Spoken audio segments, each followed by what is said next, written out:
Hello, नमस्कार दोस्तों। मेरा नाम राहुल सागर है और स्वागत है आप सभी का आपके अपने YouTube channel study with Rahul Sagar में। देखिए दोस्तों, इस वीडियो के अंदर मैं काफ़ी सारे चीज़ों को लेकर के बात करने वाला हूँ।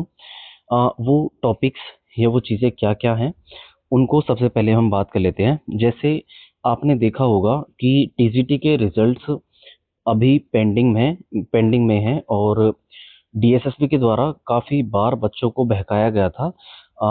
किसको लेकर के कि डीओई का क्लैरिफिकेशन आपने देखा होगा हर एक यूट्यूब के चैनल पर।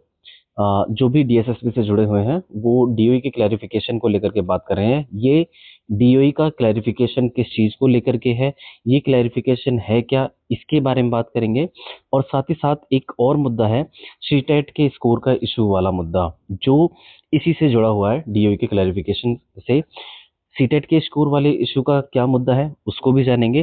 साथ ही साथ ये छाया वर्सेस स्टेट ऑफ महाराष्ट्र वाला जो केस है वो किस तरीके से आपके टीजीटी पेंडिंग रिजल्ट्स को इफेक्ट कर रहा है, इस चीज़ को भी जानेंगे। और साथ ही साथ हम ये जानेंगे कि आपके जो टीजीटी रिजल्ट्स हैं वो कब तक आने की संभावना है, क्या प्रोसेस चल रही है, इन सभी चीज़ों को लेकर के इस वीडियो के अंदर बात करने वाला हूँ। ठीक है दोस्तों, तो चलिए वीडियो की शुरुआत करते हैं। लेकिन इससे पहले आप सभी से एक छोटी सी रिक्वेस्ट है, अगर आपने अभी तक हमारा यूट्यूब चैनल सब्सक्राइब नहीं किया है तो प्लीज़ हमारे यूट्यूब चैनल को सब्सक्राइब कर लीजिए और बेल आइकन को भी प्रेस कर लीजिएगा, ताकि जो हमारी आने वाली लेटेस्ट अपडेट्स हैं उनको आप आसानी से देख सकें। दोस्तों, इस वीडियो के डिस्क्रिप्शन बॉक्स में आपको एक टेलीग्राम ग्रुप का लिंक भी मिल जाएगा या टेलीग्राम चैनल का लिंक भी मिल जाएगा।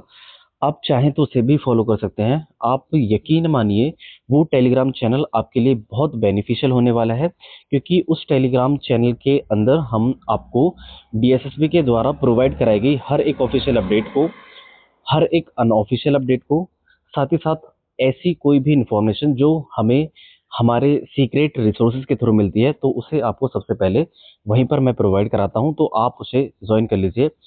सच में वो बहुत बेनिफिशियल होने वाला है आपके लिए वो। ठीक है दोस्तों, तो चलिए शुरू करते हैं हम अपने वीडियो को। दोस्तों, सबसे पहले हम ना ये जान लेते हैं कि सीटेट के स्कोर वाला जो इशू है वो है क्या, जिससे आपका जो छाया वर्सेस स्टेट ऑफ महाराष्ट्र वाला कोर्ट केस है वो जुड़ा हुआ है।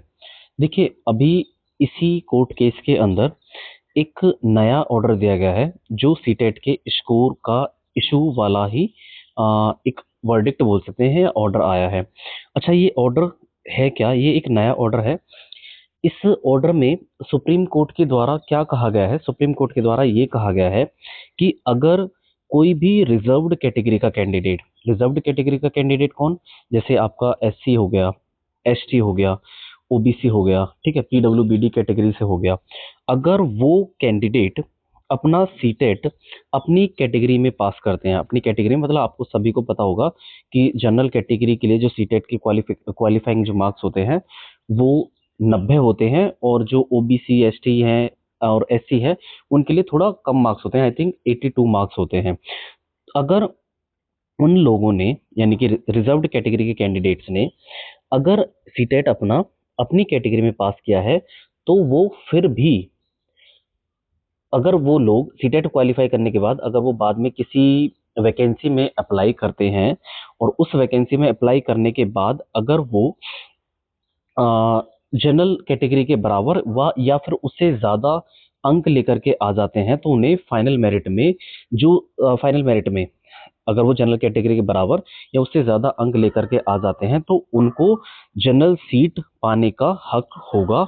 ये नया ऑर्डर सुप्रीम कोर्ट के द्वारा दिया गया था 23 मार्च 2026 में, इसी कोर्ट केस को लेकर के ये नया ऑर्डर है।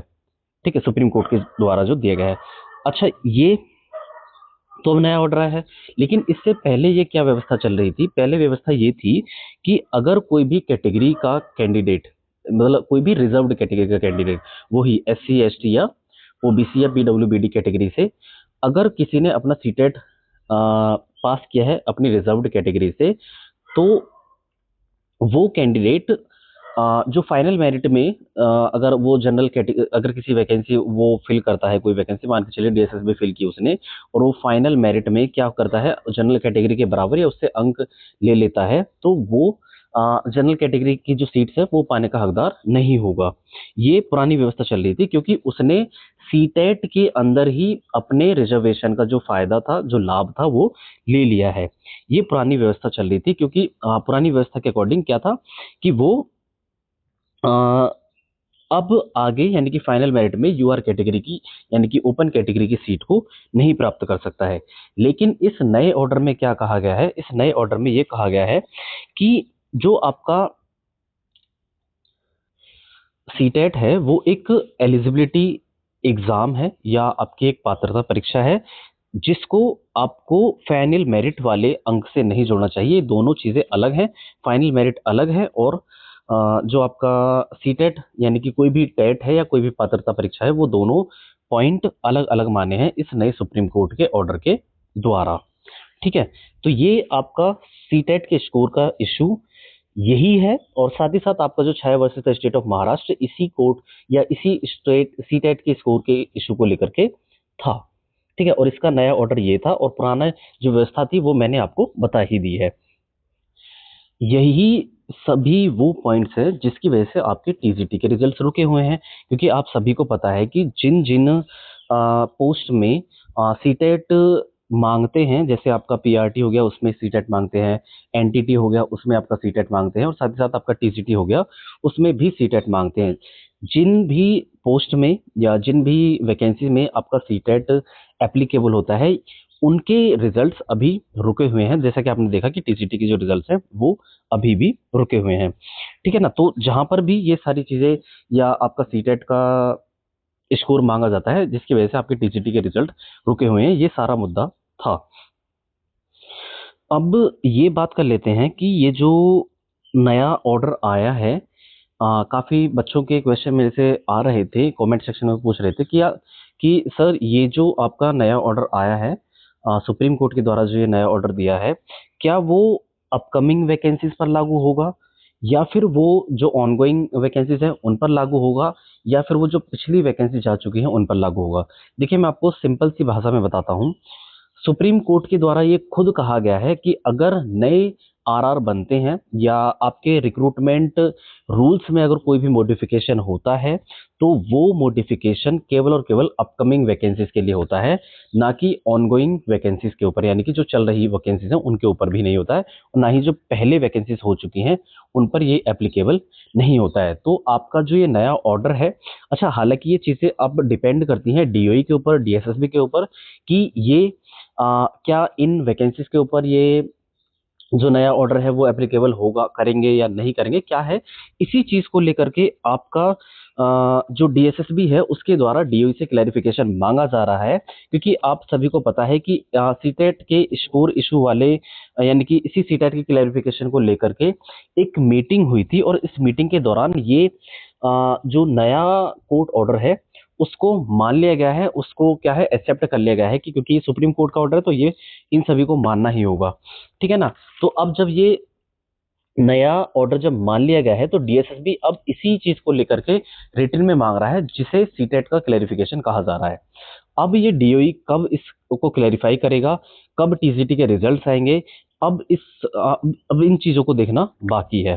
ठीक है, एक चीज मैं आपको और बता दूं कि आपके टीजीटी के जो रिजल्ट्स हैं उनको लेकर के एक बहुत बड़े लेवल पर 12 मई को यानी कि कल के दिन डीओई के ऑफिस के सामने एक धरना प्रदर्शन ऑर्गेनाइज किया जा रहा है।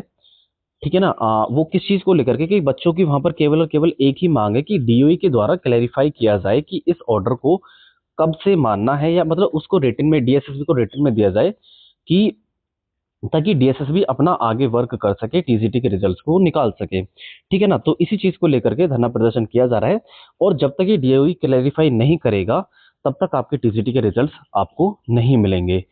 आप सभी से एक रिक्वेस्ट है कि जो 12 मई को आपका जो धरना प्रदर्शन होने वाला है उसमें आप सभी लोग जाइए, क्योंकि आप सभी ने देखा होगा, क्योंकि पहले से ही जब से टीजीटी के रिजल्ट्स नहीं आ रहे हैं, क्योंकि बहुत सारे टीजीटी के क्या बाकी भी कुछ पेंडिंग रिजल्ट्स हैं जिनको लेकर के डीएसएसबी के द्वारा जो डीएसएसबी का डीओई का जो रवैया है वो बहुत ही अलग देखने के लिए मिला है। काफी लंबा समय बीत गया है और अब तक उनके रिजल्ट जो हैं जारी नहीं किए गए हैं। एनटीटी वाला रिजल्ट आपने देखा होगा अभी हाल फिलहाल में जारी किया गया है। उसके रिजल्ट के आने के पीछे एक बहुत बड़ी वजह ये थी कि बच्चे जो थे एनटीटी वाले वो कंटिन्यू डीएसएसबी डिपार्टमेंट जा रहे थे और उन पर एक प्रेशर क्रिएट कर रहे थे ताकि उनका रिजल्ट जल्द से जल्द आ जाए। और अभी जो हाल फिलहाल में जो वो एनटीटी वाले बच्चे गए थे तो काफी बड़ी मात्रा में भी गए थे और साथ ही साथ वो अगले ही दिन उनका जो रिजल्ट था एनटीटी वाला वो दे दिया गया था। ठीक है ना। तो आप सभी लोगों से एक रिक्वेस्ट है कि जितनी संख्या में हो सके आप भी उस मुहिम का हिस्सा बने जिसमें टीजीटी के रिजल्ट्स को लेकर के जो धरना प्रदर्शन किया जा रहा है, ताकि आपका रिजल्ट जल्द से जल्द देखने के लिए मिल जाए। अगर आपके द्वारा कोई भी कदम नहीं उठाया जाता है तो आप सभी को पता है कि जिस तरीके से डीएसएसबी पहले से ही इस वैकेंसीज को डिले करते आ रहा है, क्योंकि आपने देखा होगा कि एग्जाम भी बहुत लंबे समय के बाद आया था। वैकेंसी 2024 की है, वो भी फेब में इसका नोटिफिकेशन आ गया था। ठीक है ना। तो कितना समय बीत गया है, लगभग 2 साल होने वाले हैं और अभी तक ये जो भर्ती प्रक्रिया है वो पूरी नहीं की गई है। ठीक है ना। तो अभी तो टीजीटी के ई डोज आने बाकी हैं और साथ ही साथ इनका फाइनल रिजल्ट वो कब तक निकालेंगे उसमें भी समय लेंगे। ठीक है ना। तो आप सभी को इस मुहिम का हिस्सा बनना होगा। समय है आपका 12 मई और 10 बजे के आसपास आपको कहाँ पर पहुंचना है, डीओई ऑफिस पहुंचना है नियर विधानसभा मेट्रो स्टेशन। वहां पर जाकर के आप अपनी उपस्थिति दें ताकि आगे चल करके आपके टीजीटी के रिजल्ट्स में कुछ प्रोसेसिंग हो, डीएसएसबी पर दबाव बने, डिपार्टमेंट पर दबाव बने, जो भी इस चीज से जुड़े हुए हैं उन पर एक प्रेशर क्रिएट किया जा सके ताकि आपके रिजल्ट जल्द से जल्द देखने के लिए मिल जाएं। ठीक है दोस्तों, तो ये सारी चीजें मैंने आपको बता दी हैं कि किस चीज को लेकर के क्या इशू बना हुआ है। अगर आपका कोई भी क्वेश्चन है तो आप मेरे से कमेंट सेक्शन में पूछ सकते हैं। तो मैंने इस वीडियो के अंदर सारी चीज़ों को आपको बता दिया है। आपने देखा होगा कि डीओ की क्लैरिफिकेशन क्या है, इस चीज़ को लेकर के काफ़ी वीडियोस बनी हुई है लेकिन अच्छे से क्लैरिफाई नहीं कर पाते हैं वो लोग। तो मैंने आपको बता दिया कि क्लैरिफिकेशन वो है क्या, सीटेट का इशू क्या है, Shah versus state of Maharashtra वाला मुद्दा क्या है। ठीक है। अब ओल्ड सीटेट रूल्स तो लागू नहीं होंगे क्योंकि सुप्रीम कोर्ट के द्वारा ये ऑर्डर किया जा चुका है, दे दिया गया है इसके बारे में। तो अब जो नया ऑर्डर आया है वही फॉलो अप होगा। ठीक है ना। तो बस दोस्तों, अगर आपको कोई भी क्वेश्चन है तो आप मेरे से पूछ सकते हैं कमेंट सेक्शन में। आई होप आपको ये वीडियो पसंद आई होगी। वीडियो पसंद आई तो प्लीज़ वीडियो को लाइक, शेयर और हमारे यूट्यूब चैनल को सब्सक्राइब भी कर लीजिएगा ताकि जो हमारी आने वाली लेटेस्ट अपडेट्स है वो आपको आसानी से देखने के लिए मिल जाए। ठीक है दोस्तों, तो चलिए, थैंक्स फॉर वॉचिंग।